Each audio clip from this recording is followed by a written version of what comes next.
So let's jump into the big fish with the Tigers. Right-hander Jack Flaherty to the Los Angeles Dodgers for catcher, first baseman Thayron Lirano, and shortstop Trey Sweeney. What can you tell me about those two guys the Tigers got back from the Dodgers and the Flaherty deal?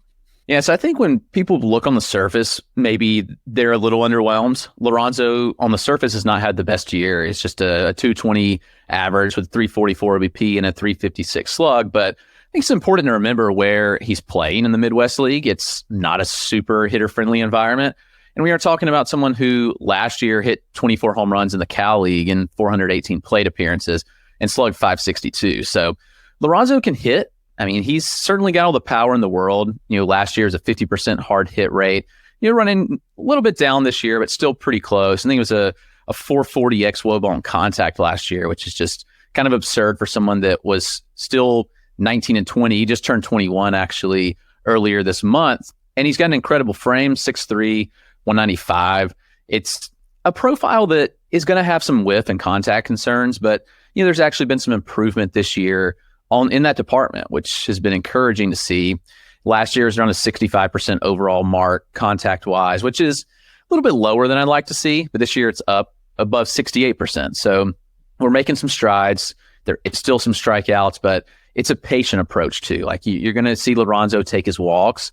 He's not going to expand the zone too often. And it's kind of evident in the walk rates. Last year it was 16.7%, this year 15.6%. So he's going to run higher OBPs. And I know it's kind of a little bit underwhelming just to look at the surface and say, like, why is this guy not performing? But I still have kind of held steady on the kind of prospect that I think Thayron Lorenzo is. And I think that, this is a guy that's going to take some time to develop. He's still pretty young, still kind of raw in the field. Is he stick behind the plate? I think it's a good question.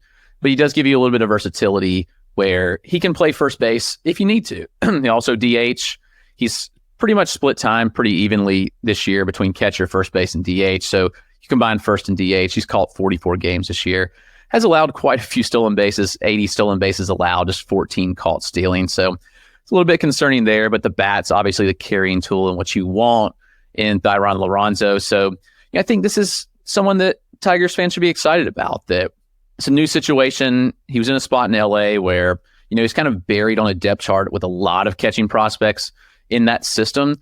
And now he gets a chance to kind of thrive and I think has the potential to move a little quicker now. So I'll be curious how the Tigers handle Lorenzo, but it's a big power upside. It's really good OBP skills. And so I really like what he brings to the table. And I think there's top 100 potential here. I know Fangraphs' Eric Longenhagen had him top 100 in his update. And I'm not far off from that. I've got him top 150-ish. And I think there's room for him to certainly thrive and move up. And I think Trey Sweeney, someone that I've really been a big fan of since the draft. He's a bigger frame shortstop, 6'3". He's not super flashy and doesn't really have tools that jump off the board at you, but he kind of does a lot of things really well. And I think that it's kind of underappreciated at times. He was traded to LA from New York earlier in the year, and then now obviously on the move again. So he had been solid in AAA this year with LA. He's a little older. He's just turned 24. So, people get antsy with prospects and are like, get the prospect fatigue. Why is this guy not up yet? He's 24. Well, he was kind of blocked in both systems in New York and Los Angeles. And I think it's a chance for him to have a start where he can step right in Detroit. And I think he could potentially fit in this, major league lineup pretty soon. You look and it's been kind of around a 250 average his entire career. The contact numbers are right around average too. I mean, this year, 72% overall, 82% in zone contact.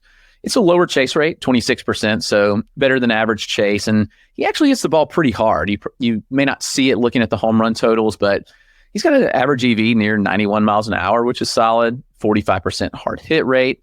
There's just kind of the problem that he hits the ball on the ground a little bit too much.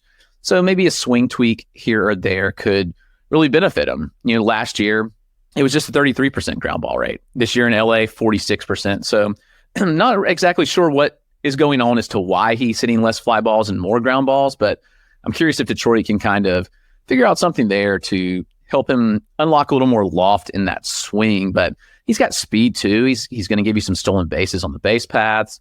I think he can he's been a shortstop, but I think he can play third base. I wouldn't be shocked to see him slide over there. And he could even play second in a pinch too. So, excuse me. I really do like the profile here with Trey Sweeney.